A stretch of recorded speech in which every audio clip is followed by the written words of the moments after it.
கைலாச வாசா கனக சபேஷா ஓம் ஹரஹர நம பார்வதி பதையே ஹரஹர மகாதேவா ஹரஹர மகாதேவா ஹரஹர மகாதேவா சிவாய நம சிவாய நம சிவாய நம தொட்டுக்கு சீக்கிரம் தொட்டுக்கு சீக்கிரம் தொட்டுக்கோ சீக்கிரம் வச்சிரு சீக்கிரம் தொட்டுக்கோ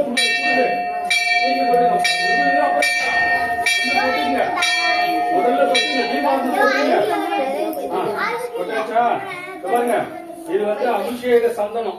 எடுத்துக்கோ தொடர்ந்து தொட்டு கும்பிட்டுக்கா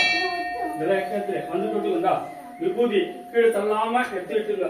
அபிஷேக சந்தனம் குங்குமம் பொறுமையா எடுத்துட்டு போய் மண்டபத்தை உட்காந்துருங்க 10 பிரசாதம் இது சரியா? ஆமா லைனா வருவாங்க போ எல்லா பிரசாதமும் போ